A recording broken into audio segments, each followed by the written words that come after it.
No mai oki mai e te wānau. Welcome to episode 5, focused today on housing design. And I'm going to share with you how we designed our homes on our papakainga that honour our wānau, our culture, and encapsulates all of our possibilities. Kia ora tātou. I'm Kiritahi Furman and welcome to our Papakainga Journey, the podcast. Last episode we talked about infrastructure, the bones of your project. Today we're talking about the homes themselves, our ware. Because infrastructure is foundational, but homes are where our wānau will live, where our children will grow, where memories are made, and ana, where miracles happened. And my dear friends, how you design those homes, what they face, how they feel, who they're built for, that matters. So welcome to episode 5, Housing Design. The question we asked when we started thinking about housing design, we had to hui over and over and asked ourselves, okay, what do we actually need? Can you recall in episode 1 where I talked about our vision board? Well, we did that all again. So we sat down and asked, okay, what do we actually need? Not what does the market tell us to want? For example, 2 toilets, a scullery, a heater in every room, kaore, but what do we need? For us, the answers were clear. We needed homes that faced our awa tupua, our river, because our relationship with our tupuna is central to who we are. They needed to be child-friendly, safe, warm, designed for our tamariki mokopuna to thrive in every way, and reflected our cultural values and our wānau identity. For example, wakairo, our arapaki o tukutuku. We wanted ware that could be built affordably because we wanted to house as many wānau as possible and with space where we weren't all cramped in a little space, eh? Those were our non-negotiables, and everything flowed from there. It was amazing. So enter our designers, Bode.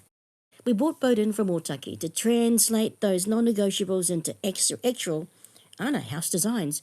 Originally, we'd started with plans with another construction company, and I happened to be driving through beautiful Otaki and saw the 32s. So I popped in and took a jack, took a look, and straight away I could see my brother and this ware out on the papakainga. They looked great, simple, functional and stylish, and here's where something magical happened. We decided to go with them. They design modular homes built in sections that can be assembled on site quickly, and that's what we wanted. What does it matter? Well, it's about cost, speed, and capacity. Now, traditional housing costs what it costs. You build one home, it takes months, it's expensive. Bode's design allowed us to build homes at the fraction of the typical cost. That meant we could actually afford to double the builds of our ware. More of our wānau housed, more generations cared for, more of our vision realised. And because they were modular, we could put them up faster. This meant we weren't going to be waiting for years for their homes, for our ware. So we could move in, settle in, start building our lives on our whenua sooner. But here's the part I'm most proud of. We didn't design these homes for wānau. We designed them with our wānau. And that's the difference. We sat down as a wānau and we asked, what do we need in a home? How do we live? What makes sense for us? What feels safe and warm and connected? And we really, really listened to each other. So we headed down to Wellington. We went to Noel Leeming's and all those other furniture places, and we got actual costs for kitchenware and furniture wear, and we wanted to make sure that we had a laundry, the size, laundry size washing machines that could wash lots more of our blankets and stuff. Yeah, we needed space for our extended wānau, our wānau wānui. We needed accessibility features too. We had strong ideas about how a room should flow, where the kitchen should be, how to create all of our, spaces. Our housing designers wove all of that into the design, and that's actually called co-design. It's not, here's what we built, fit into it. It was, we're building this for you, so you tell us what you need. So we did. We wanted every single ware to face our awa tupua, and that wasn't accidental, it was intentional. It meant for us that when we wake up in the morning, when we uitai, when we kaitai, and see our moko play, we're seeing our awa and we're being reminded of our connection to our tupuna and that it's honoured every single day so we don't forget. That's infrastructure and design working together. The water systems, the wastewater systems and stuff we talked about last episode, keeps our awa safe. And our housing design keeps our awa present in our daily lives. And that's te ao Māori embedded in how we wanted to live. We wanted moko-friendly ware. That was really important. So we also insisted that every home be moko-friendly. All of our outdoor spaces, designs that keep our tamariki mokopuna in mind when, they come to the papakainga, we wanted that to happen in our housing design. Because papakainga housing isn't just about shelter, it's about where our children are going to grow. It's about creating environments where our moko feel safe and loved and connected to our wānau and our whenua. So everything needed to be factored in. We wanted awai kore, waipiro kore, tarukino kore, pi kore, you know what I mean. Now the money side, let me talk about funding because this matters for wānau listening who think that they can't afford good design. Okay? We secured government funding ana for this project. We also took a bank loan, and that combination of grant funding plus bank financing made it possible.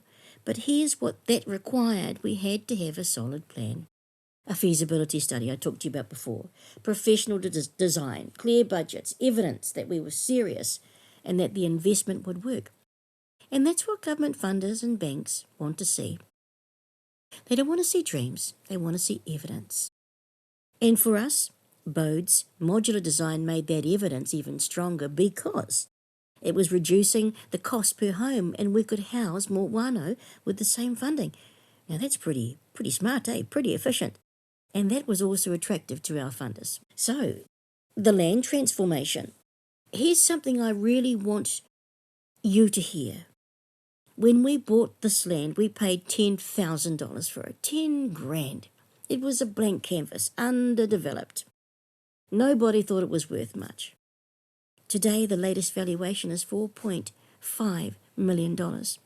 That's not because property prices went up, kaore. That's not because we got lucky, kaore. That's because of our blood, sweat and tears. And that's because we designed infrastructure thoughtfully. That's because we brought in the experts, That's because we made decisions grounded in our values, facing the awa, child-friendly with our te ao Māori and our wakaaro, our wanganui tikanga, our tikanga wanganui in mind, and we built them. We transformed our whenua. And in transforming it, we created value, not just financial value, but cultural and community value, legacy value. Wow! That 4.5 million valuation is proof that mai, real work, intentional work, values grounded, it creates possibility, it builds futures, and it gave us posture and hope for a strong future. And don't be fooled either, we still have to put in the work, ana, for a very long time until we can pay back the bank. But here's what matters. We're building this so Mauri ora, Pikiti ora, Chance, Ueka Apoe, Te Maere, and Panatai and all of our wānau understand how to do it and pay it forward. How to think about design, how to work with architects and engineers, how to ask the questions that matter, how to translate the vision into reality, because they're going to be here after Woody and I are gone. And they're going to need to know, well, how do we sustain this? How do we care for these homes? How do we welcome new wānau? How do we keep the mana of our papakainga alive? Real questions. That practical knowledge, detailed values, grounded knowledge, that's our inheritance to them.